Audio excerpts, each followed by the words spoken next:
Assalamualaikum warahmatullahi wabarakatuh. Perkenalkan, nama saya Risti Gusya dari SMAN Negeri 2 Kuningan. Di sini saya akan menjelaskan mengenai siklus air.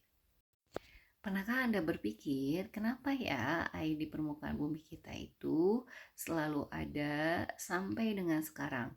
Padahal banyak sekali makhluk hidup yang menggunakan pemanfaatan air itu, dari mulai manusia, hewan, tumbuhan gitu ya.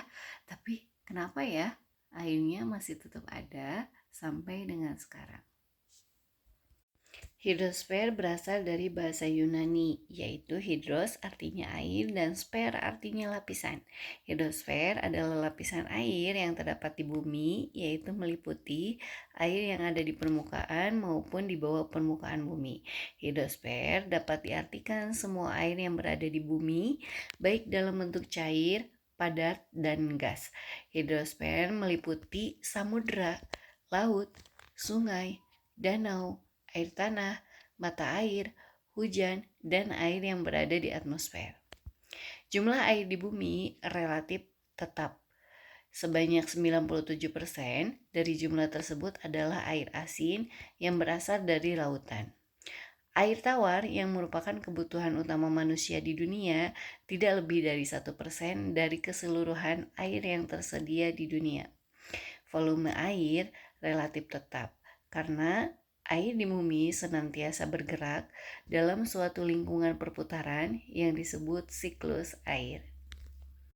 Berikut prosesnya dimulai dari evaporasi, kondensasi, dan presipitasi. Evaporasi atau penguapan. Dalam proses penguapan ini terjadi perubahan air dari bentuk yang awalnya cair menjadi bentuk gas. Ketika matahari memancarkan panasnya menuju bumi, keberadaan air yang ada di sungai, danau maupun lautan pasti akan menguap menjadi bentuk gas. Molekul-molekul gas tersebut akan menguap sehingga naik menuju atmosfer melalui udara.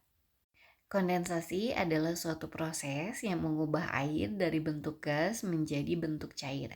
Ketika uap air naik menuju atmosfer, uap air tersebut menjadi lebih dingin dan mengalami perubahan bentuk kembali, yakni menjadi tetesan air kecil. Hal tersebut terjadi ketika uap air telah membentuk awan. Presipitasi atau air hujan. Ketika uap air telah membentuk awan, apabila terkena angin, pasti awan tersebut akan terseret mengikuti arus angin. Jika terdapat begitu banyak air yang mengembun sehingga udara tidak dapat mendukung beratnya, maka air yang ada di awan tersebut akan jatuh ke bumi dalam bentuk hujan. Namun, tidak semua air di awan tersebut akan jatuh dalam bentuk hujan, sebab bergantung pada suhu di udara di wilayah yang bersangkutan. Dapat berupa bentukan cair atau hujan, tapi dapat juga berupa bentuk padat, misalnya salju, hujan salju, atau hujan es.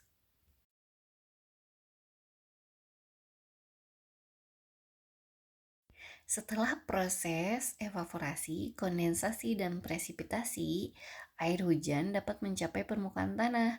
Sebagian akan masuk ke dalam tanah atau kita sebut dengan infiltrasi.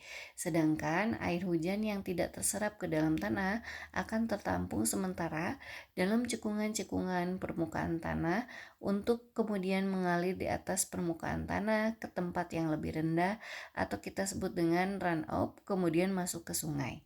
Pada akhirnya, infiltrasi dan runoff akan kembali ke laut dan terulang terus-menerus. Nah, begitulah proses terjadinya siklus air. Terjawab sudah pertanyaan yang diajukan, kenapa ya air di permukaan bumi itu jumlahnya tetap?